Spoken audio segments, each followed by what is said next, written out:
threat of disaster is never pleasant. Welcome to the Casual Preppers podcast. These safety measures are essential. The only place for prepping, survival, and entertainment. This will be your source of survival instructions and information. Every member of the family must be coached in the business of survival. Here are your hosts, Cam and Kobe. Man, I'm already feeling like kind of a weird presence or something. Right? Yeah. Oh, that's Yeah. just you. Cameron, welcome to the No studio. comment on it. Yeah. Yeah. Welcome to the studio and happy Halloween special Yeah. 2021. I saw this podcast 2 weeks prior. Oh my I was gosh. sitting right here. Were you? Saw it, went through it all. Oh my gosh. Did it go well? Yeah. I hope it I went don't know. well. We'll see. Because I'm not sure about this one, but we're going to find out. Yeah. Right? But before we find out, I got to tell you about BattleBox. It is the monthly subscription box for men, full of solid gear for adventure seekers, survivalists, outdoor enthusiasts, and casual preppers. Each month, BattleBox sends you the coolest selection of handpicked outdoor survival and everyday carry gear, all valued at far more than what you normally pay. You never know what's in the next box. You really don't. But here's a sampling of what users received this month. The Warpath Blaze Kitschy. Woo! Kitschy. And then the Dead Fish Cleaver. This thing is bad. Yeah. This thing is I rad. still use my dead fish Dude. cooking things. Dude, I My love those knives. I They're like know. my favorite knives in the use kitchen. them all the time. All this badassness starts at just $30 a month. They shipped almost 14 trillion boxes and won Best Men's Subscription Box of 2017. Our listeners get a free knife when you sign up at trybattlebox.com/casualpreppers. That is trybattlebox.com/casualpreppers. Get your first battle box plus a free knife. You said free knife? At trybattlebox.com/casualpreppers. Yeah. All right, so it's here. This is the day we've all been waiting for. The 2021 Halloween special from the Casual Preppers. We've done many episodes in the past. We did like zombies. We did witches, I think. Witches? We did Classic monsters? classic monsters, which is probably my favorite. Aliens? Aliens. That's probably my favorite. Aliens was a classic one. That was a great. good one. But today we decided to go with sort of a very wide array of things, and we're just calling it the paranormal. Yeah. 'Cause there's a lot of weird crap. I didn't know what fit into this category. I didn't either. There's Wikipedia some told us. weird crap. Yeah, there's some really weird stuff that I'd never heard of, and we're going to try and explain it to you. There's a couple of funny stories throughout, but a lot of this is just like weird crap that I've never heard of. Strange and unusual. Exactly, just like what Cam said. So, paranormal. Let's talk about that real quick. Yeah. Paranormal events are purported phenomena described in popular culture, folk, or other non-scientific bodies of knowledge. That's key there. It's not really very scientific, a lot of this stuff, by the way. Can't be proven. Yeah. usually. Whose existence within these contexts is described as beyond the scope of normal scientific understanding. So a lot of this crap, Beyond. we don't get it. Nobody really gets it. No. And we're going to start with one that I had never really thought of or heard of much, but it's called bilocation. There's only one time I ever saw it happen. Oh, what's that? It was in Star Wars. Oh, Star Wars. Exactly. Yeah. Luke Skywalker. Yeah, He gave us all some bilocation. Yep. And it was great. About the only good part of that movie, right? Yeah. But bilocation, let's talk about it. Or sometimes they call it multi-location. Is an alleged multi be cool. Yeah, alleged psychic or miraculous ability wherein an individual or object is located or appears to be located in two distinct places at the same time. I've tried this for work. I've done it a million times. I'm like, I'm going to go into work, but I'm going to sit here. Nah, I gotta It doesn't work. As much as you want it to happen, but there are people who have Am I got it to there? work. Yeah, you're calling in. I've been trying. Tell me I'm in my office. Am I seeing patients right now? I don't know what's going on. No, dang it. There are some people who have done it, apparently. And many of them are of the Christian faith. And one of them is a monk. What was his name? Isidore the Farmer. Oh, Yeah. He's a Catholic patron saint of farmers. I didn't know that. cool. That's the thing. He claimed to be praying or attending mass at church while at the same time plowing in the fields. You know what I mean? Yeah. It's great. I don't have time to go to church. No. What if I can go to church and still plow? Exactly. Everybody would try and figure that one out. Oh yeah, but I'd like send part of me to church. yeah. The but rest of me is going to stay home and I work. don't know if I'm going to plow the fields though. No. The other part's going to be playing Farm Simulator maybe. You know what I mean? Probably what would happen. But so to understand bilocation, one has to know the different bodies of man and the existence of several planes or dimensions outside the purely physical. This is where it gets a little woo-woo and kind of crazy.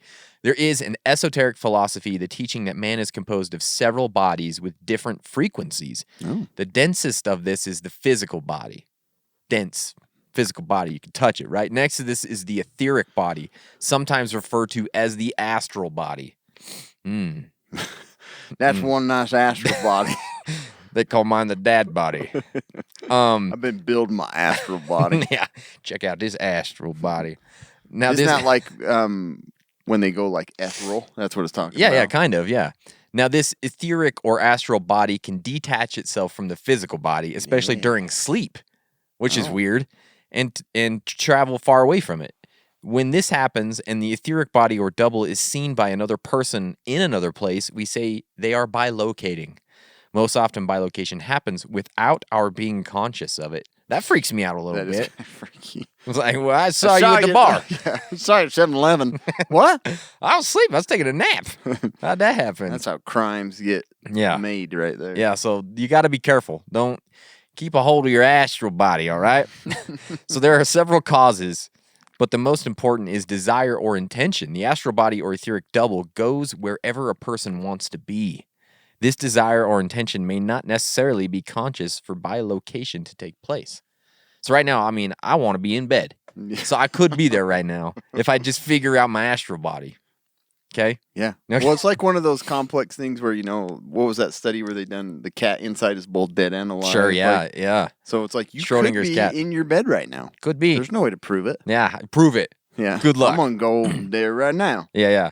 So this can be done consciously or intentionally by people who have mastered their whole being, not only the physical. It has been reported in reliable literature that the Saint Padre Pio was seen to have bilocated many times and helped people in trouble far away from where he was at. Son of a bee. This Knew how to do it. guy, when you hear this story, you're gonna be like, this dude, I need to get a picture of him on my wall because Padre Pio was a man. He was the man. There was a reported case of a British pilot during World War II whose plane was shot in Italy, right? He's going to crash on Earth. Well, I don't know why they had to specify Earth. There wasn't another crash planet. on the moon. Yeah, probably wasn't another planet for him to hit. But the pilot saw a bearded monk in a brown robe flying in front of him, just out the cockpit, just flying. And he's like, "What?" But the great thing is, this guy took the nose of the plane. Yeah, took the nose Good of the thing he plane. didn't try to shoot him down. Hey, is that a friggin'? I got Jerry. That's a Nazi. I think he's a Nazi. They're on a rocket. They've got all kinds of technology. Who knows what's going on? Crazy Japanese. But so it grabbed the nose of his plane and landed it safely on the earth for him. Wow. Can you imagine? Just looking at Like your window. grab the prop? Yeah, I don't know what he did. No, because it died, so he's just kind of like floating, right? The prop died, yeah. Yeah, Or yeah. the whole engine wasn't spinning. Yeah, so he grabbed the front of the plane. But can you imagine, like, it just reminds me like it would like a guided cartoon, it down. like a cartoon or something. Yeah. Like his robes flying out behind him. He's got a big beard, like flapping in the wind or something, So, so he was like, "Whoa, that was pretty cool." So when he got back, he went to the nearby Capuchin monastery to inquire. He saw the monk who saved him, and it was Padre Pio, but he had never left the monastery. Wow. So that was bilocation Crazy. at its finest. That is. Right there, Padre Pio. He's the man. One early account comes from the early... You'd be like, and Rudy, when he's like, here's the key. Mhm. I don't know nothing about it. Yeah, He'd exactly. be asking Padre, Yeah. he'd be like, thanks for saving me. Don't know nothing about it. He just shaking his head. I don't know nothing Kicking about the it. rocks and I don't know. I got mass. Don't worry. Yeah, Get don't outta worry here. about it. I'm going to go pray. You should go pray too. Be Another thankful. early account comes from the early 13th century with Saint Anthony of Padua, who was a Portuguese Franciscan friar and qualified medical doctor. So he was an all-around good Freak dude, sounds did like. everything. Widely considered to be one of the finest physicians of the church. So Saint Anthony was known as Heal a... your soul and your body. Yeah, the whole thing. Astrophysical. Here's my card. He's from the Bronx, too. Here's my card. He's my cowboy. Yeah. He was known... so he was a prolific worker of miracles, especially when it came to miraculous healings. And this earned him many nicknames, such as the Wonder Worker of Padua and the Evangelical Doctor. That's not that great. That one's I'd go for the Wonder Worker. That's I a like lot better. Wonder Worker. Just as impressive. Why do they keep calling me that? I'm the Wonder Worker. They call me the Wonder Worker. Evangelical Doctor. Saint Anthony the Boring.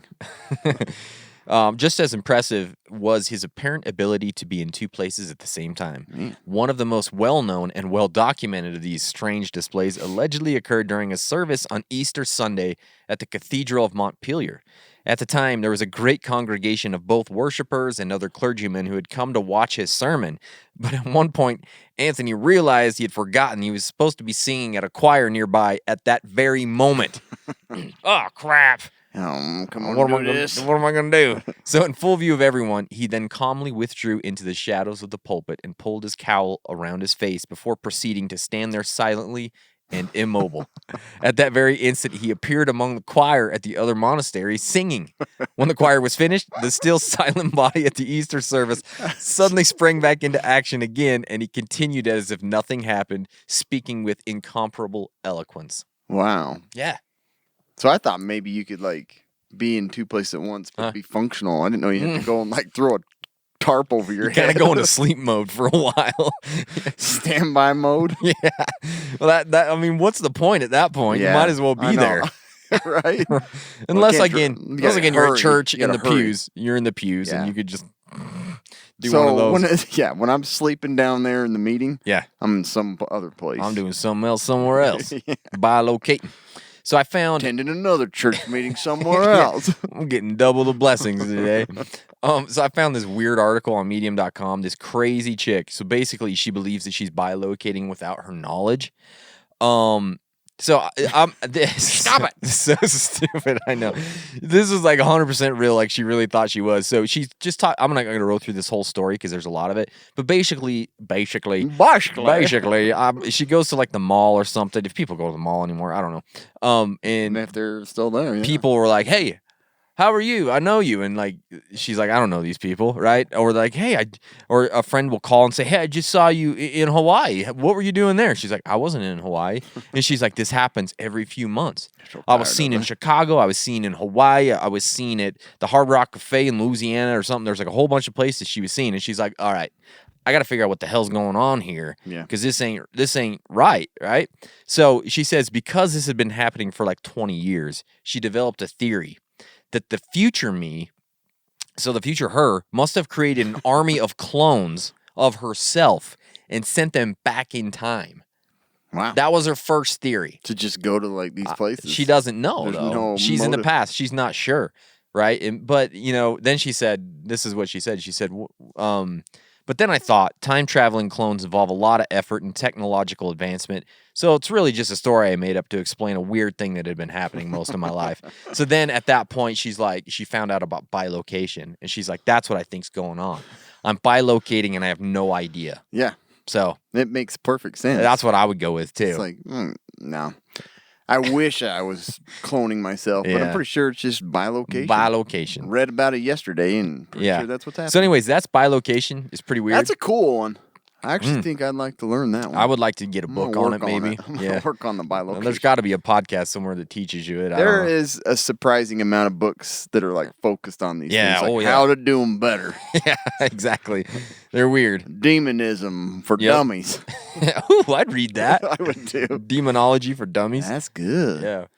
So here's a good one. This one's really weird. Never ever had I heard of it. Okay.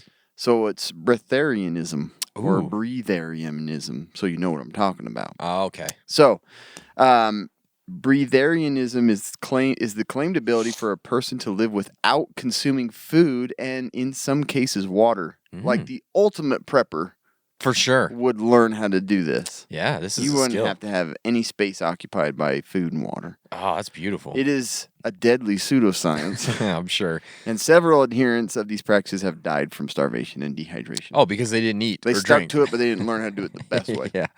Yeah. You got to get my 4-part Yep. course online. Breatharianism. It's an established fact that humans require food and water, nutrients to survive. Oh, show me where in science it says that. Yeah. Show me. Yeah. So, breatharians claim that food is not necessary for survival and that humans can be sustained solely by prana, prana, yeah. the vital life force in Hinduism.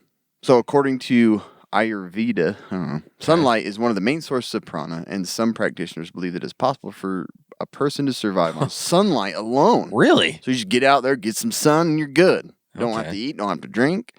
The term breatharianism or Inidia may also be used when it's practiced as a lifestyle in the place of a usual diet. So anyways, there's a couple that have practiced this, and the documented ones, I'm just going to tell you about a few. Okay. Prahadi Jani, I don't know, Okay. was an Indian sadhu. Sadhu. Who claimed to have lived without food and water for more than 70 years. What? I ain't done that crap forever. What, you're eating? His claims were investigated by doctors at Sterling Hospital in Gujarat. I don't know where that is. Ahmedabad? Yeah. Gujarat? In 2003 and 2000, they brought him back. In 2010, they're like, screw it, we're going to do it We're again. going to try that one more The time. study concluded that You eating any more? Johnny, 7 years? you haven't gained much, Yeah. they studied him and said that he was able to survive. They wanted to observe this under observation for 2 weeks without eating food and water. They're just like, hey, we're going to push you to just 2 weeks. You've been doing it for 70 years. This should be easy. Yeah. And he also had not. So anyways, they conducted the study, and for 2 weeks, he was able to do no food and water. And he also didn't have to pass any urine or stool. Wow. Yeah. And he also did not need dialysis. Interviews with the researchers speak of strict observation and relate that round-the-clock observation was ensured by multiple, CCTV cameras. Johnny was subjected to multiple medical tests. The research team could not comment on his claim of having been able to survive this way for decades. How come they couldn't comment on it? I don't know. It should be pretty easy to So tell. anyways, blood test looked good. Didn't poop or pee while he was there. Didn't eat anything. 2 weeks. They did that twice. Oh, okay. But there's a lot of claims that are like, this is BS because he wasn't always on camera. When he would go out to sunbathe, for some reason, they didn't watch him. Well, okay, well, yeah. So he went to sunbathe at Denny's. Yeah. And so, Yeah. so anyways, he snuck Johnny's out. at Taco Bell. He hurried out, took a pee, poop, ate, and then he came back in. He's like, I got my son. Yeah. So anyways, there were some missing parts of this. I'm stuffed. There was also all that a sunlight. documented Oh, I'm gonna not 2 hours too many. Oh gosh. There's also gargling sessions. I guess you can't drink it, but you can gargle it. Okay. Why would you need to gargle? I don't know, but that session also wasn't documented or on camera. Is he So, gargling sunlight? I think he was like Drink. drinking it all down. So anyways, that was one of the more Okay. There's a lot of other ones, but I want to talk about a lady in particular named Ellen Grieve. Okay. She is an Australian, and she goes by Jasmuheen. Oh, Jasmuheen. Yeah. Oh, Jasmuheen. Jasmuheen. She claims that she, is a breatharian, and she would, she had a lot of books. She would charge like $500 for sessions, and For they're sure. like, the Australian news crew was like, screw this, we're bringing her in. We're gonna have her. It's actually 60 Minutes in Screw this. Australia. Screw this. Screw this lady.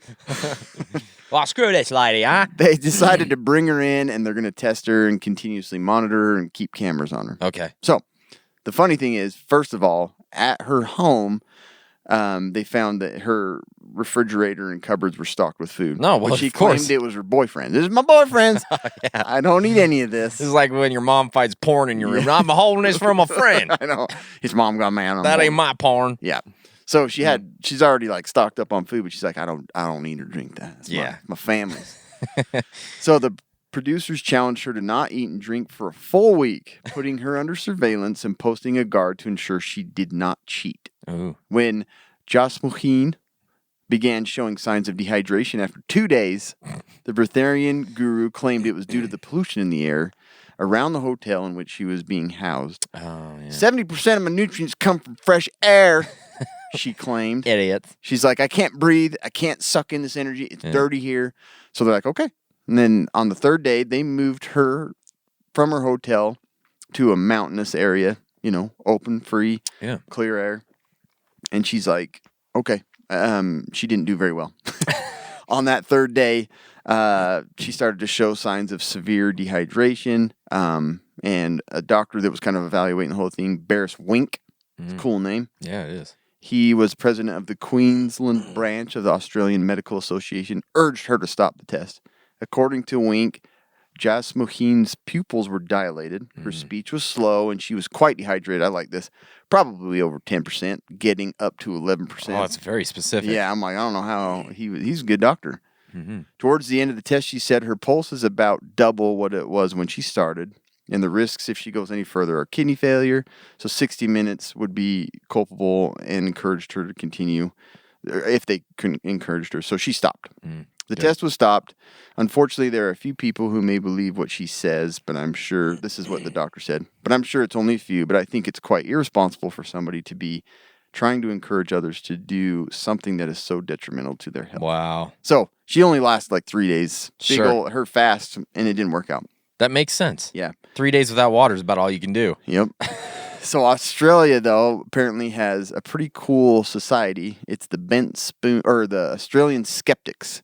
Oh. And they gave her the Bent Spoon Award Oh. because Yeah. she was so well known for this Breatharianism, and she wrote all these books, even though she couldn't prove that she could do it. Yeah. She isn't alone, nor the first. She, like I talked about that other guy, there was another one by the name of Wiley Brooks who claimed he hadn't eaten in 19 years. Gosh, that's a long time. But he was busted in 83 by journalists who caught him with chicken pot pie and Twinkies outside of 7-Eleven. I'm sorry, I broke after 19 years, boys. I've been craving the Twinkies. Wiley Brooks could only go for so long. These are for everybody else. This is for my brother. He ain't into this stuff. Jared don't care. But I was like, of all things they busted him with, like chicken pot pie. Chicken from 7-Eleven? Oh my gosh. I didn't even know they had those. I didn't. I was probably back in the Australia day. 7-Eleven Yeah. had it going for him. Big gulp of pot pie. Wiley gave in. Some other religions, Taoism, grain avoidance, bigu is what it's called, is a fasting technique with various different interpretations, from simply avoiding eating specific grains to avoiding all grains to eating no food at all. Jeez. And drawing sustenance from gulps of air. I'm really hungry today. Hold Where on. you want to go eat? I want to go eat out in the backyard. I'm going to go down by the ocean and get a little salt. Get a salt. I love salty. the gulps of air. Are you practicing Taoism? Nah, I just got gas. Ray Mayor, in a television documentary produced by the Israeli television investigative show, The Real Face, hosted by Amnon Levy, Israel practitioner of the Rayo Mayor, appeared to survive without food or water for 8 days and 8 nights. Wow. According to the documentary, he was restricted to a small villa and placed under constant video surveillance with medical supervision that included blood tests daily. So he was in good spirits throughout the experiment, lost 17 pounds after 8 days. Blood tests showed no signs of any renal failure. Wow. So, Crazy. anyways, yeah. That's kind of cool. So some people ask that, especially that Jasmuheen, why charge money to teach people not to eat food? Right. Indeed, this would be the greatest achievement of all time. It really would. You would, starving nations, you go teach people in Sudan and Yemen and, but anyways. Yeah. So greedy people out there that learned how to do this Breatharianism. That's crazy, man. So that's a weird one, and apparently that falls under paranormal. It kind of is, I guess, but Yeah. I guess. I It's don't an know. insane religion, I guess. Yeah. So the next one we want to talk about is clairvoyance. I don't have a lot to talk about here because we've actually talked about this topic a few times. It kind of blends in. It does with a some few of others. the others. Yeah. So pertaining to the ability of clear-sightedness, clairvoyance refers to the paranormal ability to see persons and events that are distant in time or space. Cam talked about this when we started. Old Tom knows how to do Yeah, it. Tom Dongo knows what's going on here. But You mastered it, but he said I Yeah. didn't have any use for it's it. not that big of a deal. Yeah. I got bored with I it. might be the best in the world. I don't know. So it can be divided into roughly 3 classes, this clairvoyance. Precognition. So this is what Cam was talking about earlier when he said he already saw the podcast, right? Yeah. That's what you said. Also, if you've ever seen Minority Report, Yeah, that's, remember the precogs? yeah, that's right. Yeah. So the ability to perceive or predict future events. And then there's retrocognition, the ability to see past events, which I got that. Yeah. Oh, we all got that one. I don't remember shit from a while ago, right? I don't get that one. But Guess what? I just used my special ability. Clairvoyance. Remember my birthday when I was 8. Clairvoyant. I remember you said this thing. And then there's remote viewing. This is the one we That's talked the about. one Yeah, Tom was good at. Tom was great at this. So the perception of contemporary events happening outside of the range of normal perception. So basically, you're not here and you're seeing something that's happening somewhere else at the present moment. So the earliest It's record, like Windows remote connection. it's like TeamViewer type thing. That's what it is. So the earliest record of somnambulistic clairvoyance, and I must have got this from somewhere else. I don't know what somnambulistic clairvoyance is, but it is some Sounds sort of a freaking clairvoyance. cool. Is credited to the Marquis de Puysegur, a follower of Franz Mesmer, who in 1784 was treating a local dull-witted peasant named Victor Race. And I don't know why we got to harp on Victor like that. I mean, it's... You know what I mean? I think we talk about racism nowadays. I know, the poor guy. So anyways, during the treatment, Race reportedly would go into a trance and undergo a personality change, becoming fluent and articulate, and giving diagnosis and prescription for his own disease as well as those of others. So I guess they had to say he was dull because that was unlike him to be so smart. Yeah. But somehow that's some sort of a clairvoyant feature. You here to trade potatoes? Then he goes into it and he's like, perhaps you have an appendicitis. I believe I have prostate I think infection. you'll need some prednisone, maybe. I don't know. Goes back into... Where are them taters? Get them taters, Am I man. cooking soup? I smell soup. You here to get some tithing or some taxes? I'm going to gulp some air real quick. Victor, you're dumb. You freaking dull-witted idiot. But why don't you snap into it and tell me what's wrong with my wife? Yeah. Is my wife pregnant or not? So anyways, that's all we want to talk about with clairvoyance at this point. Yeah. But that's a good one. We'll tap into it a little bit more. Yeah. In the future, I can see it. It's going to happen. Yeah. I just went back and realized you said that's that right. we're going to see it in the future. Clairvoyant. You are, man. Good job. So, ghost hunting. This is Oh, my obviously gosh. a huge deal. Yeah. Nowadays, it's been going on for a long time. What was the girl's name that we... April Slaughter. April Slaughter, yeah. April She's Slaughter. a ghost hunter, and she also does some other stuff, communicates with ghosts and everything like that. But anyways, ghost hunting, it's a huge thing, and we all know there's all kinds of different ways to detect ghosts. Oh, yeah. So it's just, and then ghost hunters, they're called paranormal investigators or ghost hunters. But ghost hunting, been around for a long time. What season is that? I don't even know. I don't know. It's a good one. Are they in a rut at a certain time? The ghosts? Well, we don't got any more ghosts. Yeah. So it's been heavily criticized for its dismissal of the scientific method. No science study has ever been able to confirm the existence of ghosts. Sure. The practice is considered a pseudoscience by the vast majority of educators, academics, and science writers and skeptics. Yeah, that's just people part of the New World Order that don't want you to Yeah, know about it. Yeah. So, ghost hunters use a variety of techniques and tools to investigate alleged paranormal activity. This is what I love about ghost hunters, man. They get creative. There's some really cool tools like out you there. can even get an app on your phone know. for ghost hunting. It's like a radar. There's just random lights on It's just there. all the time. You're like, well, there's ghosts everywhere. Yeah. So while there's no universal acceptance among ghost hunters of the following methodologies, a number of these are commonly used by ghost hunting groups. So Yeah. we talked about when we were talking about the Phenomenon. Yeah. We talked about some different things. There's the ghost box, isn't that what it was? Something like that. Yeah. And then there's the ham radio scanner that Mm-hmm. just goes back and forth, and it uses you can kind of pick out some audio, Yeah. or you can pick out whatever you want. That's the whole Just thing about scanning. it. Just random crap. And then she talked about another guy developing it basically like an electrical current detector, that you use to see if Yeah. your outlet's hot. You should just click that and it would constantly be buzzing and it would pick up voices and stuff. Yeah. So anyways, that was some of the ones that we had heard about. Here are some of the other things. There's still photography, Yes. digital, night vision, infrared. And then there's tablet PCs. And you got ambient temperature. That was a big thing is as soon as a ghost or there's a ghost present, there's a big temperature drop. Yeah. So they'd use this to show it's getting real cold in here. Yeah. There's a ghost right behind you. There's digital and analog audio recordings. There's all kinds of Yeah. ways that they do these. There's electronic voice phenomena that they can pick up. They even say that like voices can be stored like in rocks and other elements that Oh, they yeah, can like detect and pick up. What do they call that? Like stone. Like memory. It's like a weird. Stone tablets or. They don't say there's ghosts. They say that like they're trapped in objects. Yeah. Which that's Weird. pretty cool. That's way cool. Compasses, Geiger counter.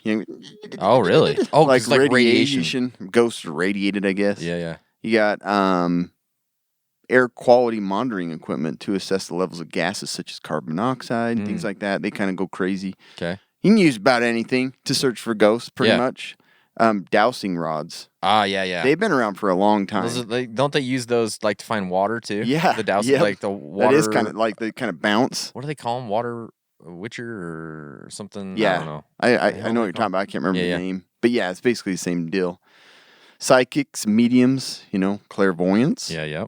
So just like Kobe was talking about, people that are already sensitive to these things. Yes. Or have the sixth sense, which we'll talk about. I see dead. Demonologists, exorcists, clergy members. Oh my gosh. Yes. Interviewers.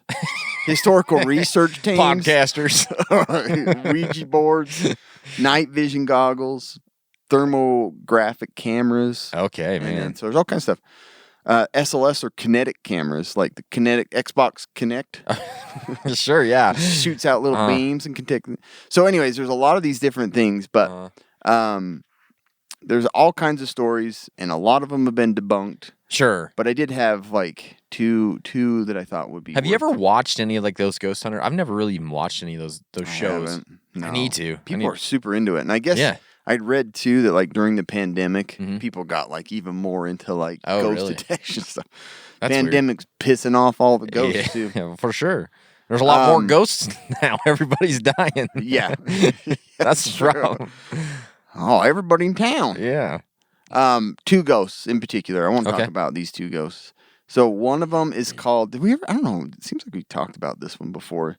It is called. It's Japanese. Called the Shirimi. Oh, is that the one that's in the bathroom? No. Oh, okay. There's that one too. Japanese have some really weird They have ones. some crazy ghosts. This one's super short though. Okay. So the Shirime. Okay. Shirime. This one is a ghost that appeared to a guy back in like this. I think it was like 1700s or something with a Japanese samurai. Anyways, as the story goes, a samurai warrior is walking around Kyoto late one night, and he's accosted by some naked pervert, seemingly a rapist. Of but course. he draws his sword, and the perv bends over and wait for it. There's a huge eyeball in his butthole. What? Yeah. So this is like a really well-known folklore over in Japan that there's this ghost that'll appear, and he has an eyeball in his butthole. Oh my gosh. Doesn't do anything, just takes a look at you, harasses you, and then takes off. That's weird. Yeah. Here's another ghost. That's a new one for me. Yeah, this one's kind of... Maybe I should get a costume for Halloween and be that guy. I don't know. That one was pretty cool, though. Yeah. This one's even more appealing. Okay. This is the Hantu Tetek. Hantu Tetek. Hantu Tetek. This is another Japanese ghost. So the Hantu Teket, whose name is most commonly translated as the breast ghost. Oh, yes. But we're pretty sure is just a dirty man's made up, ghost. So anyways, as the story goes with this one, it actually came out of Malaysia. Okay. But this is like an old woman. She has huge breasts and will basically come and smother, and basically what happens is they like the large-breasted ghost will come up and what does it say right here? I don't know. It says ghost hunting down kids who stray too far, too late at night, wrapping them up in her big boobs, and nobody will ever find them again. So basically, it's a ghost that just stalks younger kids, and they're like, you better watch out. That ghost is going to come, swallows you up in her large breasts, and they're never found again. That's like a true booby So it's trap. more of a scare. That's exactly what it is. That's probably where it came from. Maybe it was. But yeah, I was like, man, those two ghosts when I was reading this, I'm like, those have got to be brought up because I haven't heard of them. That's new and ones. they're pretty Both of those are amazing. new. So remember the one we talked about in the butthole with the one that comes while you're on the pot or you're in the bathroom? Yes, That and one I was think weird. that one was in that Was it? article too. That So she weird. Yeah. he's like he tapped 3 times. I think so. In the third stall, and there's like Yeah, so it's weird. it'll pull you into the toilet. Is what Yes. happens. That was a good one. Okay, I want to talk about crystal gazing. Yeah. This is great. We all know what this is, crystal gazing. You know, it's like where you're seeing visions through looking at a crystal ball. We've seen this a million times, right, in the movies and stuff like that. So basically, the act of gazing into a translucent or reflective surface is called, crystal gazing or scrying. I've never heard of that word, but it's called scrying. Scrying? Yeah. Scrying is possible with many... What you doing, scrying? Yeah, you quit your scrying. Man up. Stop being a baby Yeah. and scrying. Scrying is possible with many different types of stones and surface types. Nostradamus used a big fancy obsidian mirror for his predictive fortune-telling work, which I had no idea. I didn't know he used a crystal ball. But he did. You're just like, I don't give a shit. Who cares? I don't know. So the cool thing is I found a beginner article on how to do this online. Oh man, so I can there's give you such good ones. So I can give you guys some tips if you're Yeah, it's looking coming to up get on into Halloween. Why scrying. not start reading Exactly. Crystal Ball? So if you're a beginner, start with clear stones like quartz or smoky quartz. Ooh, Okay, yeah, a little more expensive. I mean, it just depends on how much money you got and what I you're guess looking. the smoky quartz probably cheaper. Who No, knows? it's clear. A quartz crystal ball makes a great tool because it allows you to look deep into layers of natural inclusions. Oh, That's a thing that you got to do if you're crystal ball gazing. And then you can experiment with different stone spheres to find out what works best for you and your scry type or whatever. I don't know. So here's your basic steps. First things first, clean and charge your crystal ball before beginning. you charge your crystal ball. I'll tell you. So you can't just go into it willy-nilly. You got to clean it. You got to charge it. So this clears your sphere of pre-existing visions and memories that it Oh. picked up from people who've handled it before. Okay? It's like an Etch-a-Sketch. It's a lot like that. Yeah. Because you don't want the leftover stuff like, Yeah. wait, I see pizza. No, that was somebody else's vision, Guy's So you want gonna kill you. Wait, no, Yeah. that's wrong. So, and you want to do the cleaning and the charging at least 24 hours before your session. No. There's You a can't little just bit. buy it No. and get It started. doesn't come pre-charged, so you gotta do all Son this of a- before. I know it's kind of a mess. Although it can be done anywhere, find a clear and positive, quiet space if possible. Okay, that's better. Cleanse the space with sage or incense before you start. Incest? Incense. Form a protective grid of crystals around the room. Obviously. Oh, yeah. Obviously, and send out the intention that you are only inviting positive energies to participate in your activity. These are the first things you got to do. Now, hold the ball in the center with both palms. Okay. This is an instructional for crystal ball gazing, okay? This isn't for something else. Pause. As Okay. your hand Play. cradles a stone. If you are using a large sphere, you can place it on a stand or the table in Maybe too front. heavy for you. Yeah, Back you problems. got big balls. You got to make sure to put it on something else. Making contact with the sphere allows you to connect with its energies. So it's still recommended that you place both hands. Touch it somehow. You got to touch it. You got to have touch. Put your hands on the ball. Put your hands on the ball. Breathe. Breathe deeply in and out 3 times and say the word relax to yourself. Relax. You got to do it 3 times, okay? Continue breathing intentionally with your awareness on your breath and allow thoughts to subside into the background of your mind. Okay. Okay? Just whatever. We're getting close. Make and hold a gaze with your crystal ball. Hold the gaze. Keep the gaze for several minutes. Yeah, this is what we got to do. Allow visions and messages to enter your head. Do not force thoughts onto the ball. This is very important. Rather be the receiver. Don't push the thoughts out. Bring the thoughts from the ball. Show me the shower. You may see actual shapes and forms within the quartz inclusions, or images may pop up in your mind. Some people hear or even read messages from the higher spirit.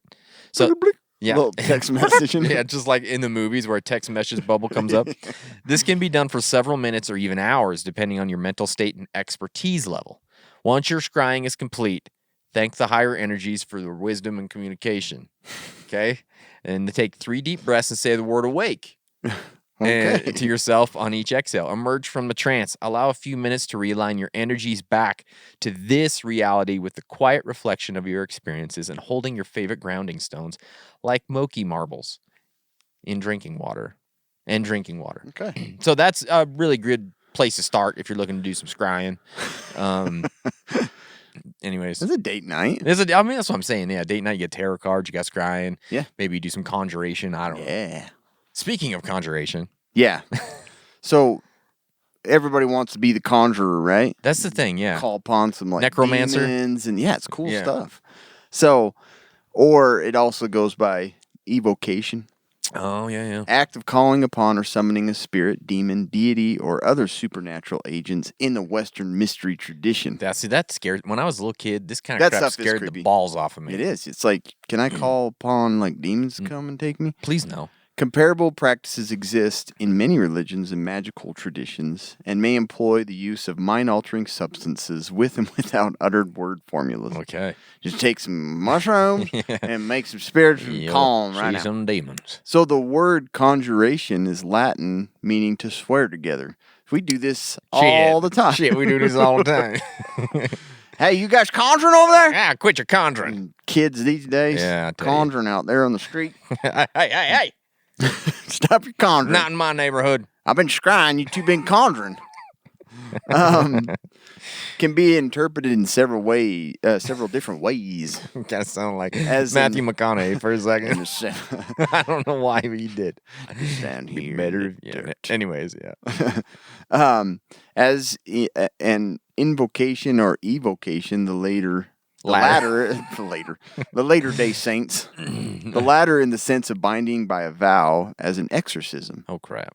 and as an act of producing effects by magical means. Okay. Did you ever watch The Conjuring? No. I didn't either. And the thing is, I read about I'm like, this isn't really a conjuring. Like, they're not Okay. calling upon these things, were they? I don't know. Like, I from haven't what I seen it. understood, is just a haunting, is what that movie was. I don't know. I've never seen it. Anyways, I just was like trying to figure out if it was truly a conjuring. I really don't get call to upon. watch a lot of horror movies because my wife Yeah. absolutely despises them. And my wife in particular does not like these types. Yeah, like yeah. the demons and the calling upon spirits. For sure. Yeah. We should like scrying movies and Scrying. stuff. Yeah. The scrying Um, game.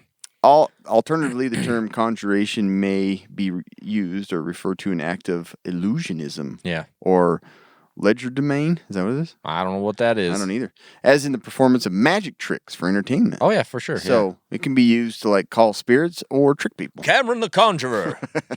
Right? Sounds something like- freaking cool. Yeah. One who performs conjurations is called a conjurer or a conjurer. That's the same thing. I know. I'm like, wait a minute. Just with a different letter. The word as conjuration or conjurison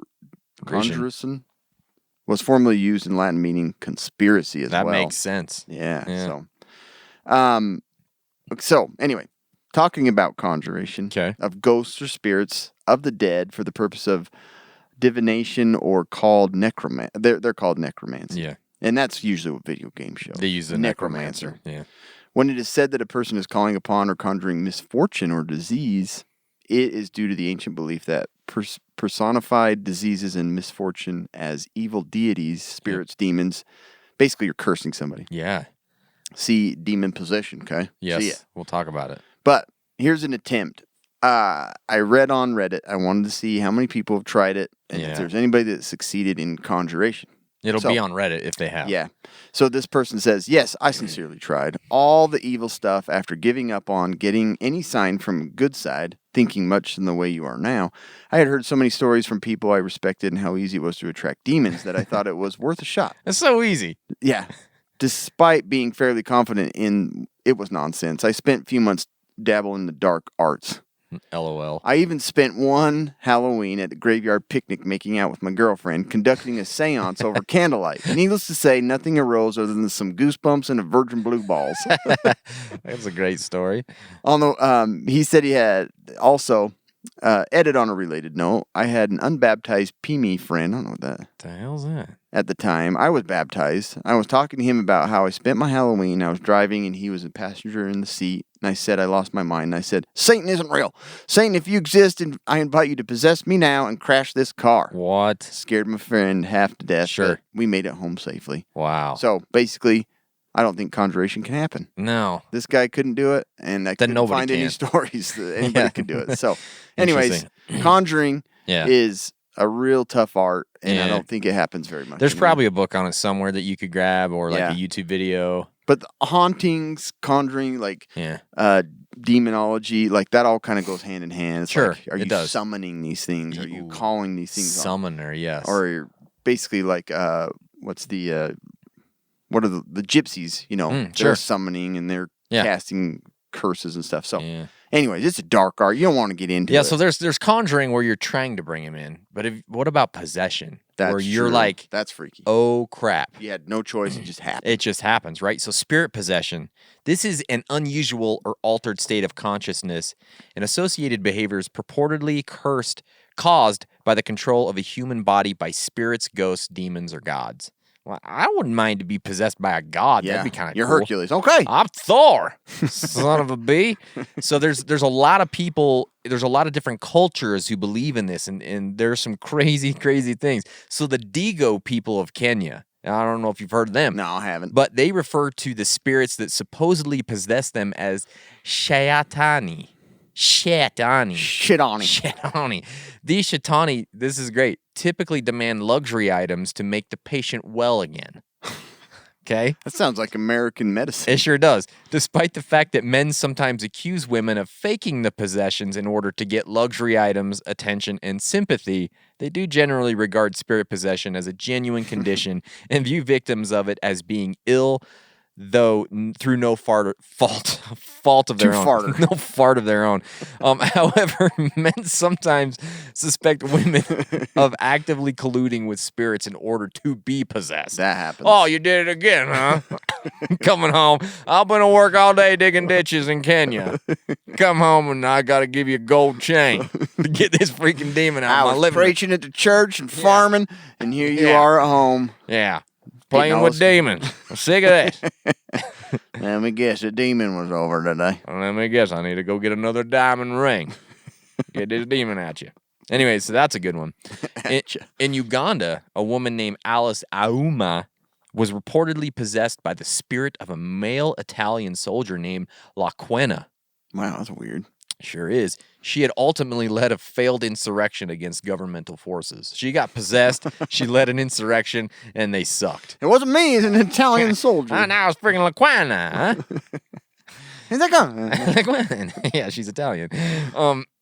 So, according to the Indian medical literature and tantric Buddhist scriptures, most of the Caesars, or those that threaten the lives of young children, Little Caesars. yeah, appear in animal form: cow, lion, fox, monkey, horse, dog, pig, cat, crow, pheasant, owl, and snake.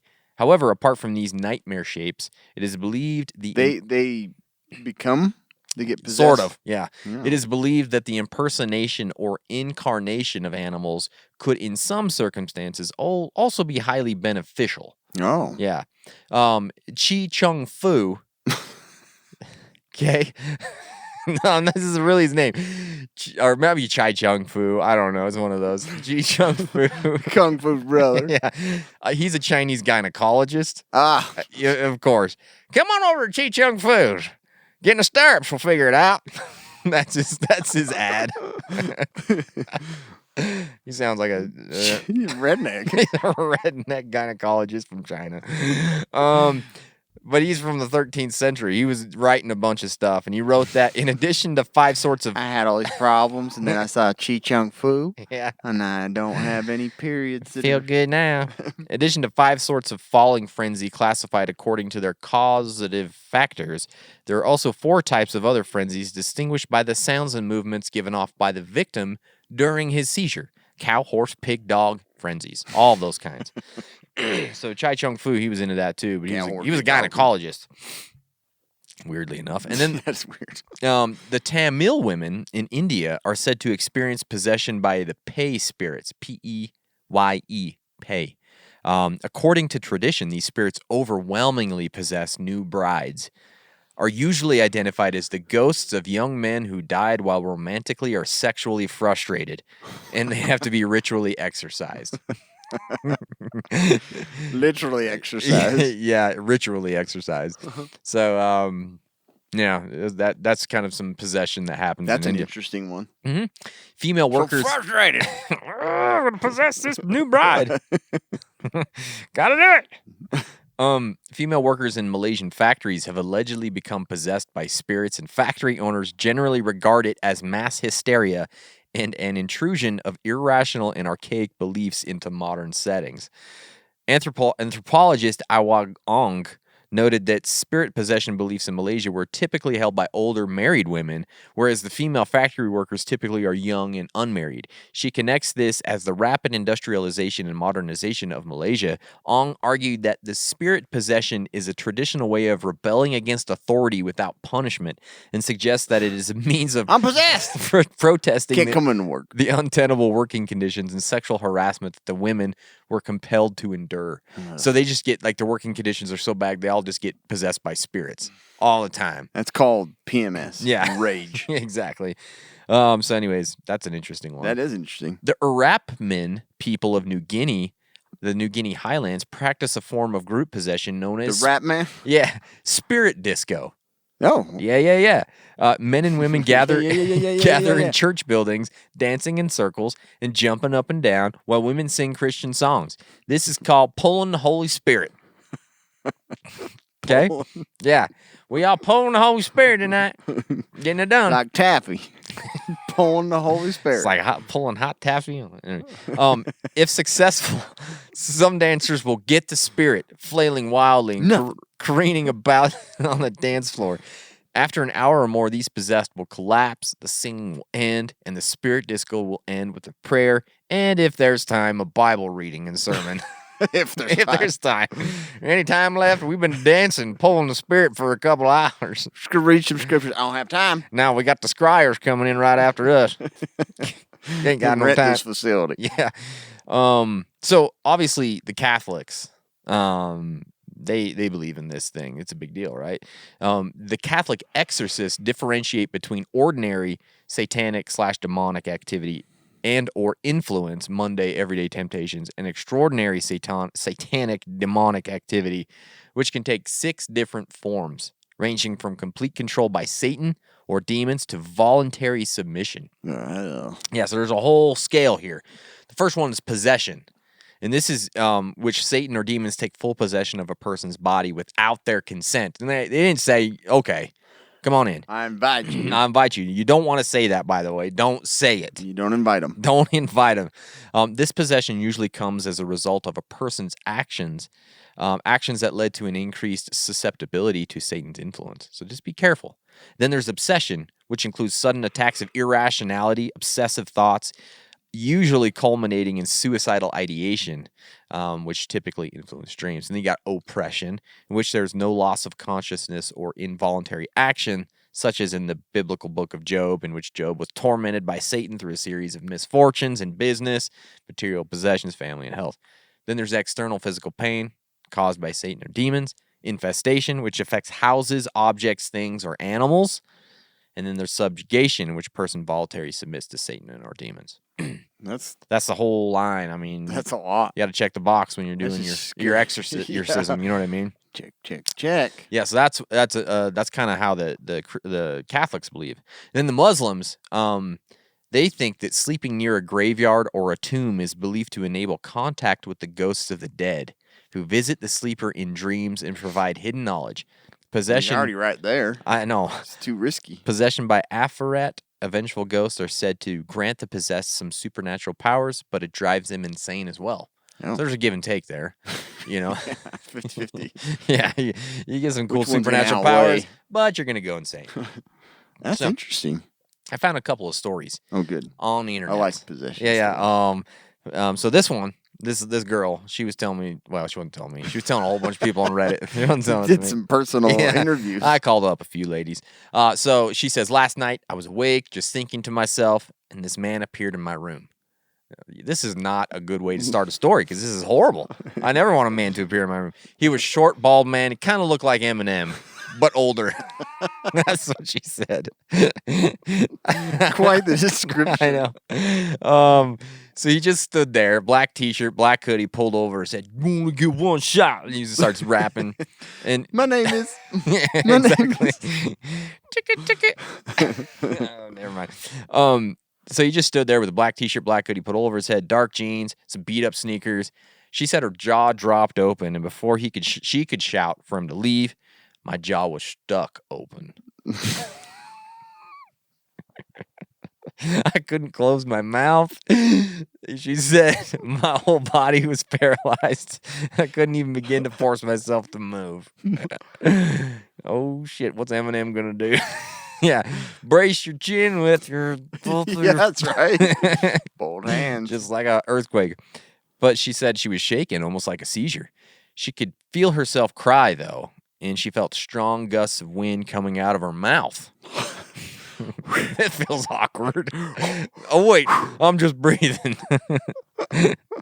This is weird. Yeah, so she felt like the man was telepathically taking her soul from within her through her mouth. In their mouth. Yeah, that's what's happening. Oh, yeah, now I get it. Okay. So in her head, she kept telling herself, you are strong, you are powerful, no one can take this from you. No one can take this from you. That's a mouth stuck open. I then had to download all Eminem's albums to my iTunes before he would leave. LimeWire. LimeWire. Yeah, exactly. Napster. Yeah. Anyways, she was paralyzed, slowly gaining movement in her fingers, then her toes and her nose, and then on. I love that shit, toes and nose. She had to rhyme it. Head, shoulders. I can feel my head, my knees, my toes, my shoulders. I don't know. My jaw was the last thing that I was able to get control of. I immediately ran to my brother in shock, heart beating fast, frazzled from this experience. Yeah. The night Eminem took my soul through my mouth. And they're jamming out. Yeah. Got the same CD. Mom spaghetti, vomit. She was freaked out. Anyways. Scary. Yeah. So there's another one. She said, I had a good friend who told me a story of her younger sister being possessed. She said that her face would contort and her entire appearance would change and look more like a man. Okay? She would also speak in a weird language and threaten to kill everyone. Wow. Yeah. Her mom ended up putting a lock on the outside of her door and kept her locked up until the priest could come over and perform an exorcism. Apparently after that, she was fine. That's the whole story. That was it? Yeah. And so that's crazy. Going with that one, let's go into exorcisms. Yeah. It's a really good place. No, we were talking about possessions. Okay. We haven't quite got to getting rid of the possessions yet. So that's what the exorcism is. It's the religious or spiritual practice of evicting demons, jinns, or other spiritual entities from a person or an area that is believed to be possessed, right? I think you got to get Dr. Dre to get Eminem out. You got to bring him in. It's a probably rap off. You know, or whatever. Come on, boys. We're having a rap off. It's called a rap battle. That's what it is, a battle. I don't listen to rap, so I didn't know what it's called. We're going to have a rap off. Rap off. Christmas time. Okay, yeah. So this exorcism is serious business. The Vatican now has an official arm of the church dedicated to the fight against demonic spirits. As of July 1st, the Vatican's International Association of Exorcists has 250 priests across the globe committed to the art of vanquishing evil from humans. Nice. That's a lot of priests. It is. You know? So the ritual of exorcising Ghost Day is part of the Tibetan tradition. Huh. I didn't know this.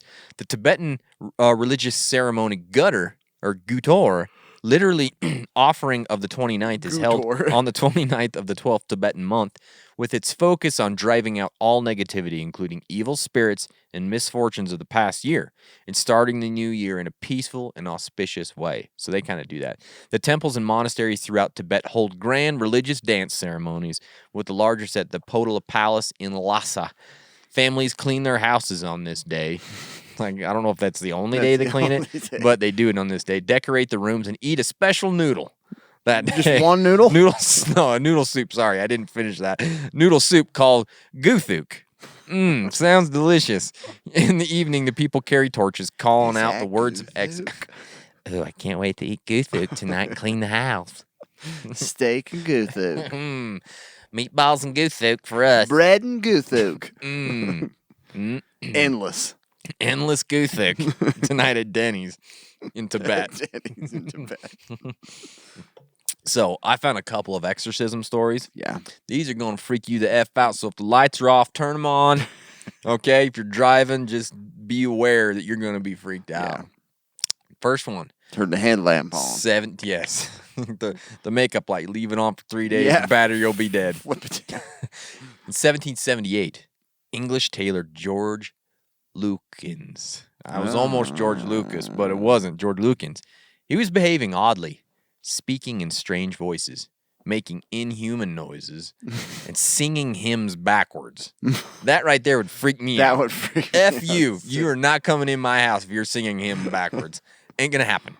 In a ceremony held in Bristol's Temple Church, 7 priests commanded the demons who had apparently taken over Lucan's soul to leave once and for all. When the ceremony was over, Lukens recited the Lord's Prayer and thanked the priests. This was one of the very few recorded exorcisms with a happy ending. That's Let me pretty tell you, smooth. that was about the only wasn't very one. hard. That's the only one I could find. Like, start singing hymns backwards, the priests come in, it's all good. That doesn't usually happen, by the way. 1842, German villagers noticed strange goings-on at the home of a 28-year-old. Goings. Yes. Scary You gonna stuff. fall asleep over there? You sound like you're gonna fall Man, I asleep. had a horrible night. Ghosts and yeah. poltergeists. Of a 28-year-old woman named Gottlieben Dietis. Dietis claimed her house was haunted. That's word. Yeah, she had the shoe air. Claimed her house was haunted and soon began slipping in and out of what others described as a trance-like states. But it was only when a religious pastor commenced an exorcism that things went truly nuts. Dietis became violent, requiring physical restraints.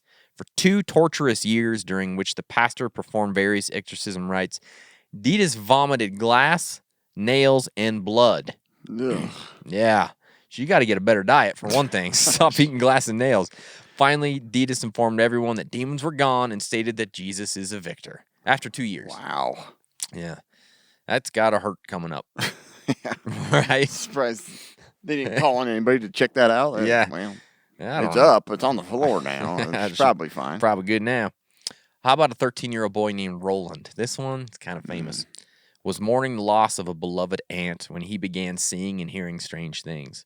As the possession worsened, Roland began demonstrating violent superhuman strength. His parents took him to St. Louis in 1949 for a weeks-long exorcism, now known as the St. Louis Exorcism. This is the story in which The Exorcist was based, which I didn't know. Oh, really? Yeah. Roland screamed, cursed, and attacked his exorcist until a miracle, according to The Exorcist, finally led Roland out of his trance-like state. The boy simply stated, he's gone.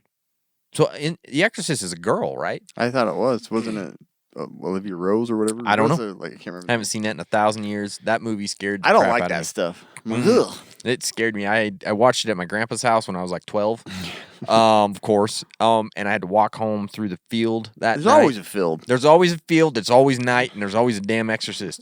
And it was horrible. I've never ran that fast in my life. Yeah. I'm so lucky I didn't run directly into a fence.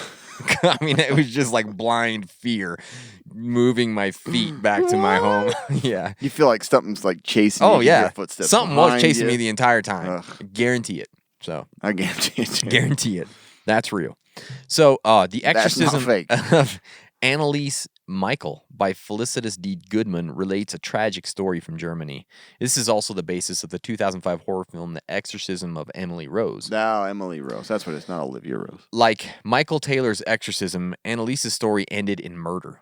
Only it was Anneliese who was murdered. Oh, by the demon? Boy, thing? I'll tell you. The German woman's demonic possession was actually an undiagnosed brain disorder, possibly epilepsy, schizophrenia, or both. But being a religious young woman, Anneliese welcomed exorcism to help cure her. After 67 attempts, each unsurprisingly unsuccessful, the 23-year-old succumbed to starvation. 2 of her priests were convicted of homicide. Oh, wow. 67 attempts. Like after the 60th, I'd be like, all right, this ain't working. Yeah, well, We that's don't need probably 7 what more. They did. They're like, screw this. We can't get it out. Let's just kill her. Yeah. Just don't let her eat anything. She's a breatharianism or whatever anyways. Yeah. So I got one more. That's crazy. I know, that's nuts. So that was the second exorcism movie? That was The based on that Exorcism of Emily Rose. Ah, Yep. Emily Rose. That was Germany, huh? I Yeah. didn't know that. In 1990, Wasn't Reverend in German. not that I remember, Reverend James Labar oversaw 3 exorcisms, all sanctioned by the Archbishop of New York. Ispo. Cardinal John O'Connor. And John Connor. Oh my gosh. And the Vatican. One of them, It's a good disguise. Yeah, I know. One of them, the exorcism of a Florida teenager named Gina, was televised by That's the one you showed me. the That ABC was network super in disturbing. 1991. We watched it. Yeah. You can find this one on YouTube, and it I is can't believe they did creepy. it on TV. I cannot believe they showed this on TV, She's dude. like yelling at him and Yeah. and they're like holding her down, all these old ladies. She was creepy, dude. She was creepy. Newsweek described the ceremony, which was accompanied by medieval-style music, as little more than the gratuitous torment of a deeply disturbed young girl. Strapped to a chair, she screamed and barked unintelligibly while the reverend pressed a cross into her face and told her supposed demons that if they wanted pain, he'd give it to them. I don't remember that. Meaning, of course, the helpless Gina. Ultimately, it was antipsychotic drugs that gave Gina relief. Really? Yeah. Oh my gosh. So that's exorcism. I should practice that. You should. I already am. Yeah, pretty much. You just take it. You should do that. Someone comes in with The bottle diabetes. should be shaped as a cross. Yeah, come in with diabetes and you put a freaking You got cross to their diabetes. head. You want pain? I'll give it to you. Talking to your pancreas. Yeah. Burn. Burn. That's crazy. Yeah, no, it's nuts. That stuff's freaky. It is super freaky. So let's talk about something not so freaky. Demonology. Demons aren't very Pretty creepy. freaky though, right? Yeah. Demonology is the non-scientific study of demons or beliefs. I wonder what the scientific study of demons is. That's right. I don't know. Or beliefs about demons and their hierarchy of demons. It's all Okay. demons, demons, demons. It's a demon's. There got to be a demon. They may be non-human, separable souls, or discarnate spirits, which have never inhabited a body. Poor souls. A sharp distinction is often drawn between these two classes, notably by the Melanesians? Yeah, who is that? Melanesians? I don't know. Isn't that on Age of Empires? Isn't that one of Probably, the groups? Several African groups and others. Okay. A number of authors throughout Christian history have written about demons for a variety of purposes. Theologians like Thomas Aquinas wrote concerning the behaviors of which Christians should be aware, while witch hunters like Heinrich Kramer Oh, he's a witch hunter? That's cool. wrote about how to find and what to do with people they believed were involved with demons. Oh, gosh. I bet that was Yeah, great. but that's a good book. Some texts, such as the Lesser Key of Solomon I'd read that. or the Grimoire of Pope Honorius. I'd read that too. Yeah, although these are the earliest manuscripts, were from well after these individuals had died. So Solomon, Yeah. he'd been dead a long time. For a while, yeah.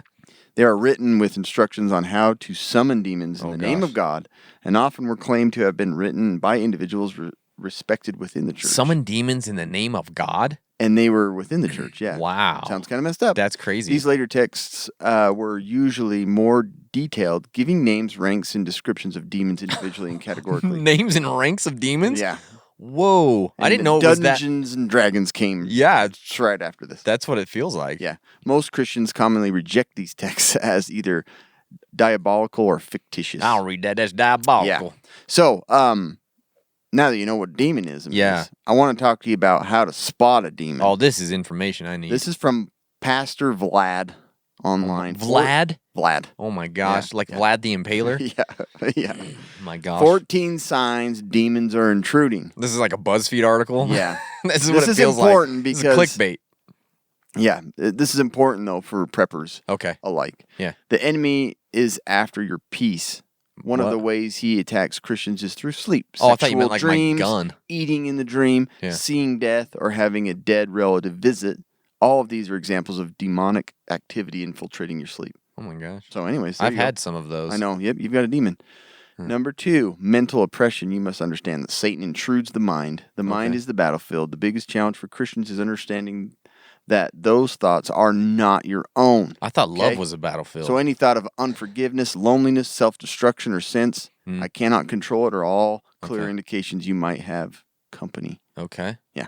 So Great. watch out for that. Number Okay. 3, controlling negative emotions, depression, anxiety, heaviness, rejection, resentment, unforgiveness, disappointment, loneliness, misery, depression. They are all potential signs of demonic activity and presence. Well, there's a lot of it going around. I know. So it's not depression. It's not circumstantial. It's demons. That makes sense. So apparently the pandemic is just demons. Okay. And number 4, an intense desire for defiled things. Demons eat a defiled diet. It's natural for them to crave what is unholy and impure. If you struggle with things like weed, alcohol, drugs, strong, lustful thoughts, it might be an indicator that something inside is causing you to crave. That's not you. Yeah. It's a demon. Well, that's good to know at least. It's not me. 5, you can't tame your tongue. One of the signs you are filled with the Holy Spirit is that you speak in tongues. One of the ways you can't tell you're filled with demons and impure mouth. That's weird. Sexual perversion, number 6. Oh, here we Any go. desire for illicit sex, masturbation, desire to commit adultery, or any form of sexual perversion can be an indicator of demonic influence. Okay. Can be. Sometimes you're May just not gross. be. Yeah. Your current involvement in the occult. Uh-oh. Any spirituality that is not rooted in the Holy Spirit is demonic. Any? Any, yeah. Wow. So, yeah. Okay. 8, false religions. Okay. Yeah. Good Let's luck. go on with that one. False religions. Well, there's like 2,000 religions in the world, ain't there? There's 3,000. Some false ones. Okay. Chronicle sickness. The Bible shows us clear examples where sickness was a result of a demonic presence. So I have demons see me All on the a time. daily basis. On the daily. Yeah. Number 10, compulsive behavior. When you have constant and sudden urges of rage or hostility, this can be a Oops. sign of demons. Okay. 11, extreme restlessness in a spiritual environment. Many times. Okay. Whoops. Yeah. Many times people can spend hours at a time scrolling through Instagram or binge watching Netflix, but when it comes to spiritual matters, things change. This is over. Yeah. If you notice extreme tiredness when reading the Bible, praying, fasting, or during worship, this could be an evidence of demons. When a Christian gets strengthened, demons get expelled, so the demons will do anything they can to prevent that. Yeah. So if you get bored with church, Yeah. you start reading the Bible, fall asleep, you've got a demon. That's the demons. Number 12, a compulsive desire to hurt the body. Well- It's pretty straightforward. Okay, yeah. 13, hearing voices, obviously. That happens to me sometimes. Yeah, well, you got a demon. Okay. 14, paranormal experience. Oh, gosh. Here we Yeah. go. Lastly, any supernatural activity like disappearance of objects, strange things moving in your home, or other strange manifestations can be clear evidence that demons are influencing your surroundings. Great. Those are the 14 easiest ways to recognize a demon. I wonder if you get that like on a card laminated, put in your wallet or something, You just in should. case. You probably should. You know. Here's a few like demons in real world. Okay, cool. In Brazil, a tall, skinny woman with long yellow fingernails and red eyes creeps along the rooftops and my- watches families inside their homes. Someone needs to stop her. I know. That's gross. She watches them as they sit at the table for dinner, and she watches them while they eat. Oh, my gosh. Piece data. La pizzeria. Yeah. Okay. After the meal, when someone goes to sleep on a full stomach, La Pizzadera sneaks into their bedroom and then sits on their chest so they cannot move. What the? Yeah. The Pizzadera that has attacked them watches them as they begin to panic, and Of the victim's course. eyes partly open, but they're neither fully asleep or awake, helpless and trapped in their body. They won't move. Sleep paralysis is a well-studied disorder. Yeah. And it's caused by this demon. The La worst thing is pizzeria. when you try to fight and call for help, your voice doesn't work and your body will not respond. You just feel helpless. Yeah. Says that somebody's been attacked. Uh-huh. Among those who suffered across many cultures, there is one unsettling common experience. A sense of malevolent force is hovering over them in their immobile state. The earliest one I can remember is my mother in the room, and she's sitting on my bed. Her face morphs into a demon-like thing. Holy. A Redditor shared. A large, dark figure, kind of human silhouette, emerging from the foot of my bed and staring down at me. Good Lord. Could her mom or the silhouette have been a pizzadera? Pizzeria. Maybe. Pizzeria. Pizzeria. They went on, I need to stop trying to remember these things. I'm getting chills, says the Redditor. Wow, that's a crazy one. And then the night demon, an evil creature stalks the Tanzanian island of Pemba in the Indian Ocean, and it can change shape, sometimes a bat. It's like basically a skinwalker of But in Tanzania. Tanzania. Oh, my gosh. It prefers to come out at night, Yeah. but some say they have seen it during the day. Oh. The Popobawa Yeah. batwing in Swahili Swahili. is indiscriminate in its targets, but in a common retelling, the spirit sexually assaults men. For real? Yeah. Oh, my gosh. The Popobawa story is rather new, only dating back a few decades from a time of civil unrest following the assassination of the country's president. Okay. The popular thinking goes that after the Popobawa attacks, victims must spread the word to others on Pemba. Otherwise, they will continue to be visited by the Popobawa. Yeah, if they're getting sexually assaulted, some of those guys might be just like, Yeah. oh, no. I got sexually Popobawa. assaulted last night, boys. Just protecting you. It was a Popobawa. Reports of attacks. Repeat reports. Oh my gosh. Reports of attacks send some locals into panic. For They're sure. like, oh, no, I'm going to get sexually assaulted tonight. And it's the Popobawa. Popobawa on the loose. One man said, some men are staying awake or sleeping in groups outside their homes. Others are smearing themselves with pig's oil, believing this repels attacks. Well, that makes sense. Yeah, pig's oil's gross. We got to go camping. Eat some pork rinds. Pork rinds. And smother yourself Yeah. in pig's oil. A peasant farmer named Mijaka Hamad claims he was attacked by the Popobawa in 97. I couldn't see it. I could only feel it. But some people in my house could see it. Those who've got the spirits in their heads could see it. Sure. Everybody was terrified. They were outside screaming, "Huyoi!" It means Popobawa is there. Oh, okay. Yeah. I had this bad pain in my ribs where it crushed me. Oh. I don't believe in spirits, so maybe that's why it attacked me. Maybe it will attack anybody who doesn't believe in I it. believe Popobawa. That's all he said. I believe. So anyways. Wow. That is crazy. That is crazy. I've never heard of that. Yeah, so that's insane. They got to make a movie now. They do. The Popobawa. The Popobawa. Just raping boys. Yeah, That'd be raping. pretty messed Okay, up. wait. Maybe we should rape men, not boys.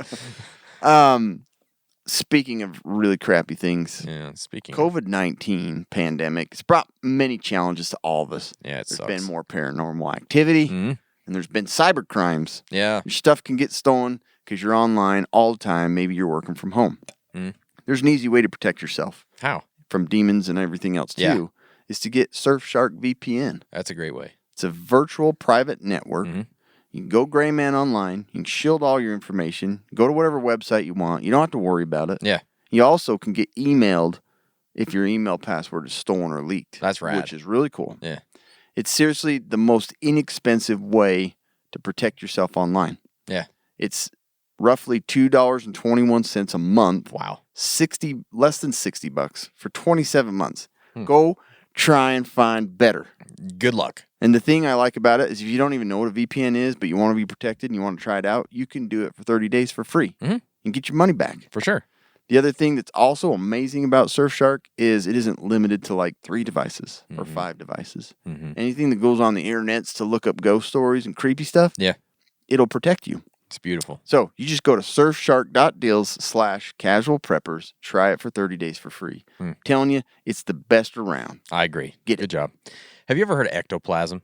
Yeah. If you've seen Ghostbusters. Isn't it after birth? Like Yeah, you get this exactly. You're ectoplasm? supposed to eat the ectoplasm or something. It's a ghost after birth. Yeah, it's after something.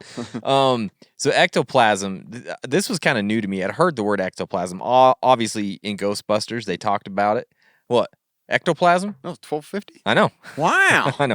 It's a term used in spiritualism to denote a substance or spiritual energy exteriorized by physical mediums. It was coined in 1894 by psychical researcher Charles Rickett. Charles Rickett, Chucky Ricky. Although the term is widespread in popular culture, the physical existence of ectoplasm is not accepted by science, and many purported examples were exposed as hoaxes fashioned from cheesecloth, gauze, or other natural substances. So this is really weird stuff. I'd never heard about this. I hadn't heard of So ectoplasm. some accounts claim that ectoplasm heard begins clear and almost invisible, but darkens and becomes visible as the psychic energy becomes stronger. Still, other accounts state that in extreme cases, ectoplasm will develop a strong odor. According to some mediums, the ectoplasm cannot occur in light conditions, as the ectoplasmic substance would disintegrate. So, what would happen? This is like back when photography first started. There were these mediums, these people that were I was like, going to say mediums used it a yeah, lot. so they were trying to summon spirits or demons, and they would take these photos with this weird crap. Yeah. They're the creepiest photos They ever. are. And they called it ectoplasm. They said that was because that's like the physical manifestation of the spirits coming in. And it was disgusting. Yeah. And so they did a lot of different, I'll talk about some of this, but ectoplasm on many occasions has been proven to be fraudulent. Many mediums had used methods of swallowing and regurgitating cheesecloth. Textile products smoothed with potato starch. In other cases, the ectoplasm These was made from taste good. paper, cloth, and egg white and butter muslin. So they would swallow it. They would go into these seances with these, and they would just puke it up and they'd pull it out. messed up. Yeah.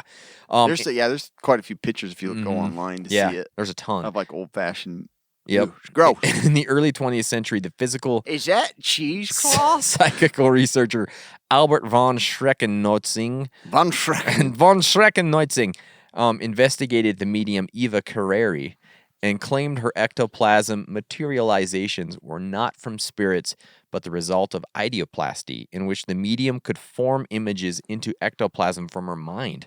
Schreckennotzing published the book Phenomena of Materialization in 1923, which included photographs of the ectoplasm. Critics pointed out the photographs of the ectoplasm revealed marks of magazine cutouts, pins, and a piece of string. So yeah, obviously that wasn't great. Here's a great one, though. The Danish medium Einar Nelson was investigated by a committee from the Christiana University of Norway in 1922. It was discovered in a seance that his ectoplasm was fake. Nilsson was also caught hiding his ectoplasm in his rectum. That's how he got it into the seance room without anybody noticing. So, you got Ectoplasm smells like shit. what is it? Tastes a little weird. This ectoplasm is gross, man. Thought it tastes like cheese, but this is disgusting. Yeah, I don't know about this. It smells a little funky. Anyways, so that's ectoplasm. I'm gonna start calling stuff as ectoplasm. Yeah. Hey, what was that ectoplasm? Ew. Ugh. Ectoplasm. That smells pretty much like ectoplasm. Yeah, Yeah. So that's gross. sure is. ESP. Okay. So we've talked about that. That's your extrasensory perception. Yeah. That's your sixth sense. Mm-hmm. The thing that picks up all kinds of weird stuff.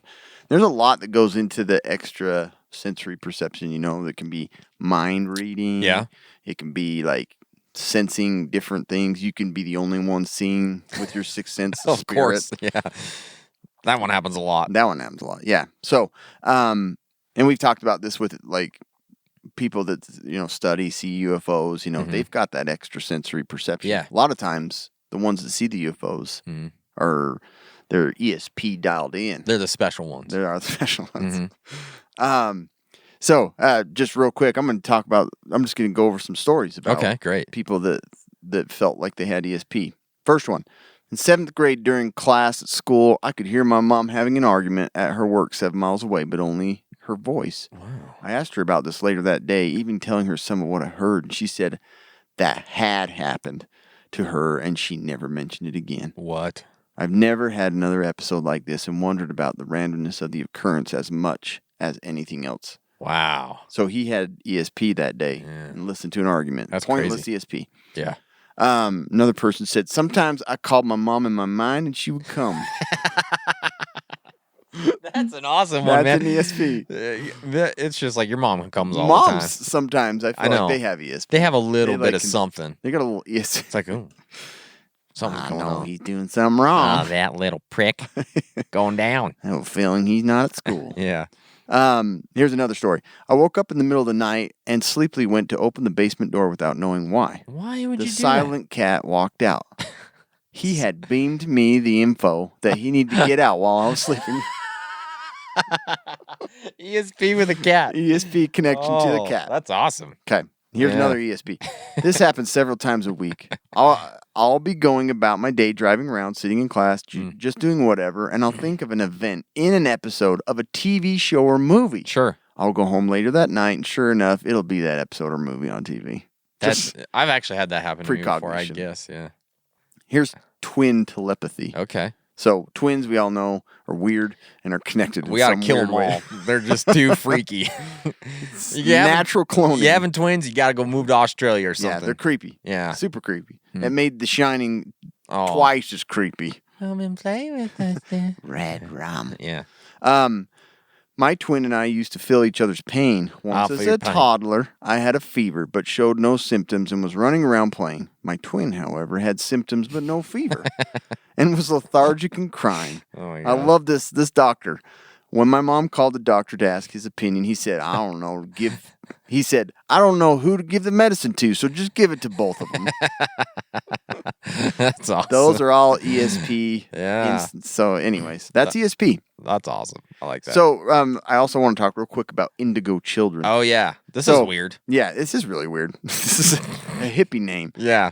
Indigo children, according to the pseudoscientific New Age concept, Jeez. are children who are believed to possess special, unusual, or sometimes supernatural traits or abilities. Okay. You know, like 11 Yes. on Stranger Stranger Things, Things. if you've seen it. Mm-hmm. The idea is based on the concept developed in the 70s by Nancy Ann Tapp and further developed by Lee Carroll and Jan Tober. Okay. The concept of indigo children gained popular interest in the publication of the series of books in the late 90s and the release of several films in the following decade. Wonder what the films I know, are. I was wondering. A variety of books, conferences, and related materials have been created surrounding belief in the idea of indigo children and their natural abilities. So, basically, these are special children that have, like, ESP or whatever, Sure. special senses or special. Spenchel. They have special abilities. These are the characteristics of an indigo child as stated in the care and feeding of your indigo child. Okay. So, like, do you know when you have an indigo child? Well, based on these steps or based on these Okay. descriptive features, you might. Okay. I might. Strong-willed, Okay. born in 78 or later, headstrong, Okay. creative, and artistic flair of music, jewelry, pottery, or etc. Prone to addictions. Okay. An old soul as if they're 13 going on 43. That's very specific. Intuitive or psychic, possibly with a history of seeing angels or deceased people. That creeps me out. Yep. An isolationist, either through aggressive acting out or through fragile introversion.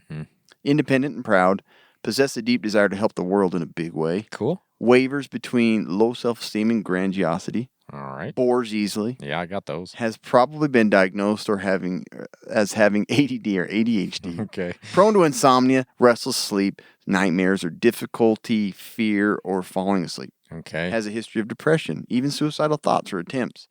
Looks for real deep and lasting friendships. Easily bonds with plants or animals. Plants? Who the hell bonds with plants?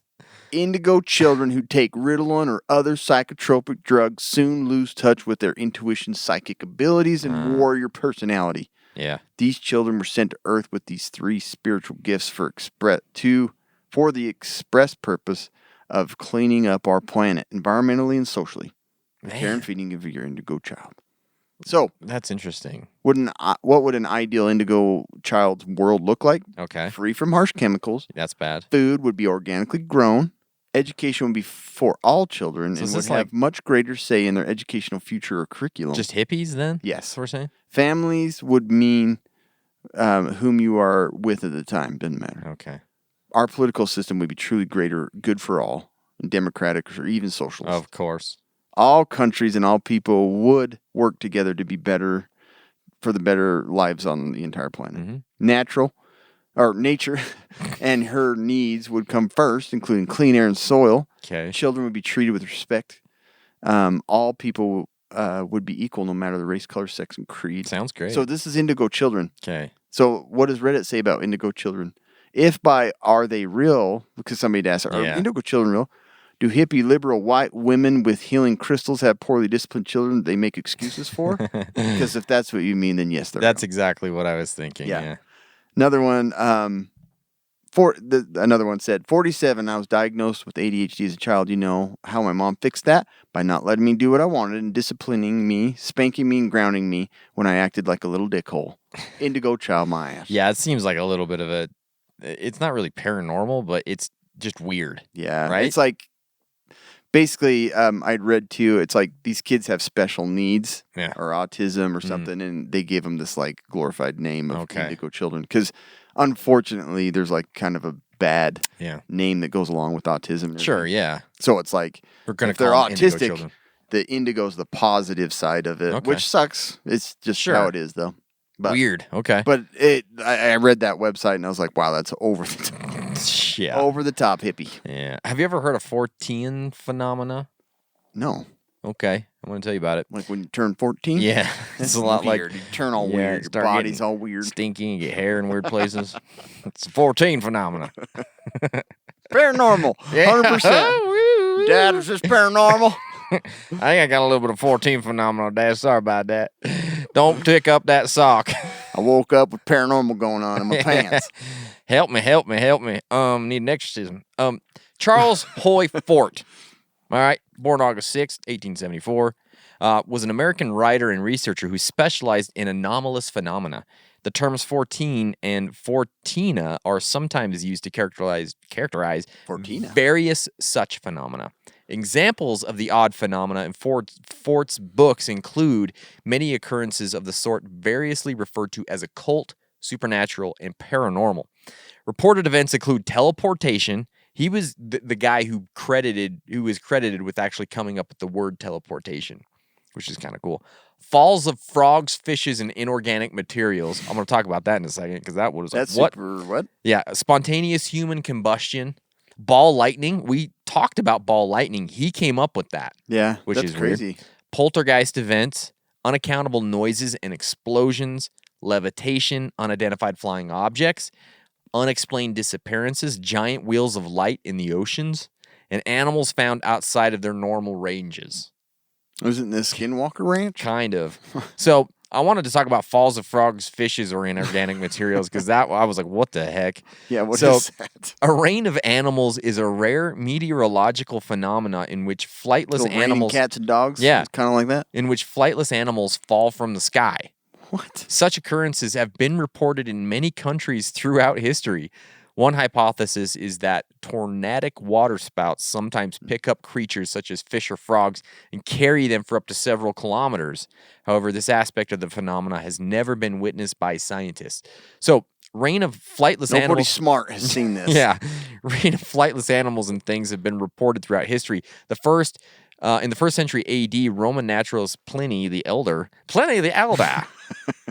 Yeah, it's like on Skyrim or something. Yeah, it does. Documented. You need to go visit with Pliny the Elder. Yeah, you must find Pliny the Elder and get his Side secret mission, potion. son of a- Yeah.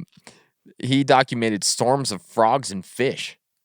That'd be weird. In 1794, French soldiers saw toads fall from the sky during heavy rain at Leyland, near the French city of Lille. Rural inhabitants of Yoro, Honduras, claim fish rain happens there every summer, a phenomenon they call lluvia de peces. That happens every summer. Fish start falling from the sky. Anyway, that's really weird. That is. I never heard much I about that. haven't ever heard of that. He offered many reports of out-of-place artifacts, strange items found in unlikely locations. He was also perhaps the first person, bless you, to explain strange human appearances and disappearances by the hypothesis of alien abduction. He was the guy that came up with it. Jeez. I know this. I've never heard of this dude. And was an early proponent of the extraterrestrial hypothesis. Yeah, how have we got this far? I don't know. Specifically suggesting that strange lights or objects sighted in the skies might be alien spacecraft. So this dude, Charles Oy Fort, was the guy, man. He kind of started this whole spiel. So cool dude. I feel bad we haven't I know. mentioned. I'm going to have to get one of his books. Yeah. Before we go on, today's podcast is brought to you by TacPack, the only monthly tactical subscription box with stuff in it that can keep you alive in frog rain. Probably. Right? I agree. Useful professional grade stuff inside. Use code Casual Preppers. Get a free separate bag of EDC gear along with your first month's TAC Pack. Head to TacPack.com. That's insane. Use our code Casual Preppers. A separate bag. Yeah, you get a whole separate of bag. stuff. Like it's not like you're gonna get like No, a letter opener. it's a bag. Yeah. Of it's stuff. A bag. It's a bag. It's a bag. Yep. I'll just briefly mediumship. we talked about we this a got to little talk about mediumship because it's the practice of purportedly mediating communication between spirits of the dead and the living human beings. Yeah. Practitioners are known as mediums or spirit mediums. Mm-hmm. There are different types of mediumship or spirit channeling, including seance tables, trance, and Ouija. Hello. Talk with the dead or spirits. That's all they do. Mm-hmm. And there's a ton of fraud with this. There's a lot. So, like, it's an easy thing for, like, the mind can do certain things with, like, different sounds, and you can interpret it if you feel like try hard enough. Like, you can guide somebody into just, like... That's like a lot of that with the ghost hunting is the same thing with is. that weird, the things they hear. Because it's like, did you hear it? You didn't hear it? Let me turn it Let up. me put the words on the screen. Now you can hear it. Yeah, and you do. And you do. You do. You're like, Yeah. oh, yeah, it did say I like hot dogs in the dark. Me too, mister.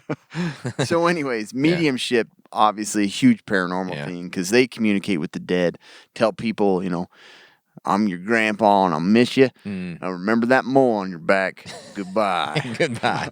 I'm really your grandpa. So, but See? yeah, anyways, it's just a a different skill, but Yeah. maybe by an indigo child. Probably. That can connect with Yeah. spirits. So he talked about Ouija.